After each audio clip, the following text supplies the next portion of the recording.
भाइयों और बहनों, राष्ट्रपति जी ने आपातकाल की घोषणा की है। इससे आतंकित होने का कोई कारण नहीं है। The President has proclaimed emergency. This is nothing to panic about.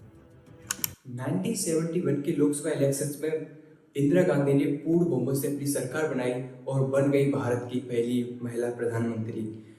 Raising our nation to new heights of quality and of excellence. आपको बता दूं कि इनके अपोजिट में खड़े हुए थे मोरारजी देसाई, जो कि प्राइम मिनिस्टरशिप पद के दूसरे कैंडिडेट के रूप में खड़े हुए थे। इनके बारे में हम आगे बात करेंगे। इधर शुरू हो चुका था पूर्वी पाकिस्तान, आज का बांग्लादेश और पाकिस्तान के बीच युद्ध शुरू हो चुका था, तो भारत ने इसका साथ दिया बांग्लादेश का। इधर गुजरात में कांग्रेस सरकार थी और यहाँ के चीफ मिनिस्टर थे चमन भाई पटेल। चमन भाई पटेल इतने करप्ट व्यक्ति थे कि यहाँ के अपोजिशन लीडर से चमन चोर के नाम से बुलाते थे। इन्होंने अपनी स्टेट में यूनिवर्सिटी, कॉलेज और यहाँ तक कि कैंटीन चार्जेस तक बढ़ा दिए। इस वजह से स्टूडेंट में गुस्सा हो गया और वो लोग सड़कों पर उतर आए। स्टूडेंट्स के इस गुस्से में मोरारजी देसाई ने अपनी अपॉर्चुनिटी देखी। ये मोरारजी वही है जो कि 1966 के इलेक्शन में इंदिरा गांधी से हार गए थे। इन्होंने इसमें अपॉर्चुनिटी देखी और स्टूडेंट के साथ खड़े हो गए। इन्होंने मिलकर के प्रोटेस्ट किया और चमन भाई पटेल सरकार को फरवरी 1974 में गिरा दिया और गुजरात में शुरू हो गया द प्रेसिडेंट रूल। बिहार में कांग्रेस सरकार थी और यहाँ के चीफ मिनिस्टर थे अब्दुल कपूर, जो कि काफी अनफेमस पर्सनैलिटी थे। गुजरात ने इंस्पायर होकर पटना यूनिवर्सिटी के स्टूडेंट्स ने प्रोटेस्ट करना शुरू कर दिया। इसमें जल्द ही एंट्री होगी जयप्रकाश नारायण की। जयप्रकाश नारायण के आने के बाद इस मूवमेंट को बोलने लगे जेपी मूवमेंट, और उनके आने के बाद इस स्टूडेंट प्रोटेस्ट था ये नेशनल कैंपेन बन गया।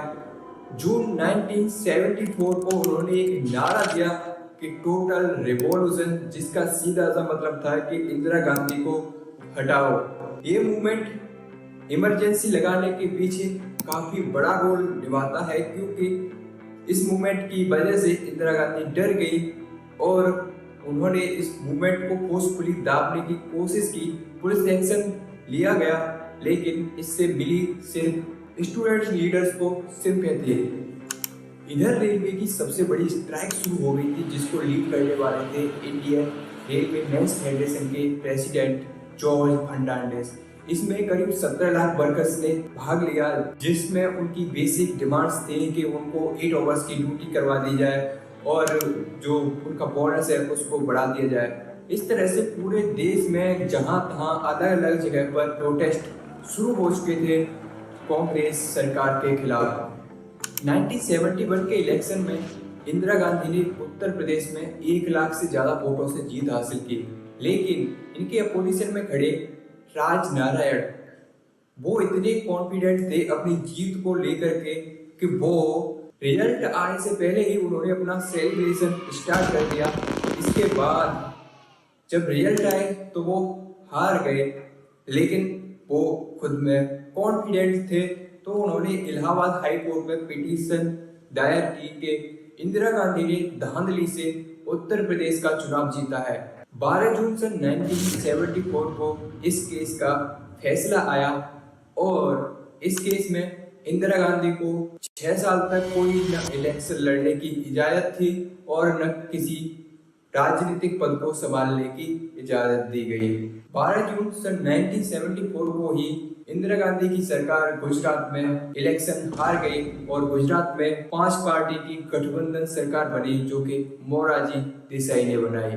इंदिरा गांधी ने इलाहाबाद हाई कोर्ट के फैसले को चैलेंज किया और सुप्रीम कोर्ट चली गई। सुप्रीम कोर्ट ने भी अपने ऑर्डर को सस्टेन रखा, लेकिन उन्हें प्रधानमंत्री के पद पर रहने की इजाजत दे दी। ये हुआ 24 जून सन 1974 को। इसके अगले दिन ही 25 जून को जयप्रकाश नारायण ने कहा कि जब तक इंदिरा गांधी रिजाइन नहीं करती तब तक वो भारत में अलग अलग जगह पर प्रोटेस्ट करते रहेंगे। 24 जून के कोर्ट के फैसले के बाद जयप्रकाश नारायण ने पूरे भारत देश में ये अनाउंसमेंट करवा दी कि वो जब तक प्रधानमंत्री इंदिरा गांधी रिजाइन नहीं करेंगी तब तक वो पूरे देश में अलग अलग जगह पर प्रोटेस्ट करते रहेंगे। और उन्होंने आर्मी और पुलिस से ये अपील की कि वो इंदिरा गांधी के ऑर्डर्स ना माने। लेकिन दूसरी साइड इंदिरा गांधी ने मिडनाइट 25 जून 1974 को भारत के तत्कालीन प्रेसिडेंट फखरुद्दीन अली अहमद से इमरजेंसी के पेपर्स पर साइन करवा ली। अकॉर्डिंग टू आर्टिकल 352 के अकॉर्डिंग भारत के आंतरिक हालात ठीक न हो देश में इमरजेंसी लगाई जा सकती है। इस बात का उन्होंने फायदा उठाया और पूरे भारत देश में इमरजेंसी लागू हो गई। और 26 जून 1974 को ऑल इंडिया रेडियो स्टेशन पर प्रधानमंत्री इंदिरा गांधी ने अनाउंसमेंट की, The president has proclaimed emergency. This is nothing to panic about. पूरे भारत देश में इमरजेंसी लगने के बाद इस तानाशाही को रोकना होगा। फेमस लीडर्स को अंदर जेल में डाल दिया गया, हजारों लोगों को जेल में डाल दिया गया, जिसमें अटल बिहारी वाजपेयी, मोरारजी देसाई और जयप्रकाश नारायण, जॉर्ज फर्नांडिस जैसे बड़े बड़े लीडर्स के नाम शामिल है। सबको जेल में डाल दिया गया। अपने जो अभी प्रधानमंत्री है श्री नरेंद्र मोदी, वो अब जेल में जाने के डर से उन्होंने अपना भेष बदल दिया और सिख का भेष बदल के इधर उधर घूमते रहे। ड्यूरिंग इमरजेंसी सरकार ने बहुत सारे अच्छे और कुछ गलत फैसले लिए, जिसमें कुछ अच्छे फैसले इस तरह है कि संजय गांधी ने कुछ इंफ्रास्ट्रक्चर अर्बन टेक्सचर पर काम किया और उसके साथ ही उन्होंने सबसे ज्यादा काम किया तो वो फैमिली प्लानिंग पे उन्होंने जबरदस्ती पकड़ कर लोगों की नसबंदी करवा दी, जो कि काफी अनहाइजेनिक थी। लोगों की बिना मर्जी के उनकी नसबंदी करवा दी गई। इमरजेंसी के दौरान काफी कुछ अच्छे काम भी हुए, जैसे कि गवर्नमेंट एम्प्लॉय अच्छे से काम करने लगे थे, करप्शन काफी कम हो गया था, ट्रेन टाइम से चलने लगी थी और उसके साथ संजय गांधी की मनमानी भी चल रही थी, क्योंकि मेरी माँ प्रधानमंत्री, मेरी सरकार, सब कुछ मैं ही हूँ, वो वाला सिस्टम था। मार्च 1977 को प्रेसिडेंट फखरुद्दीन अली अहमद ने इमरजेंसी को खत्म कर दिया और फॉर्मल इलेक्शंस को कराने की इजाजत दे दी। 1977 में इलेक्शंस हुए और इंदिरा गांधी बुरी तरह से हार गई, जहां पर उनकी संसद में 518 सीट्स में से 352 सीट थी।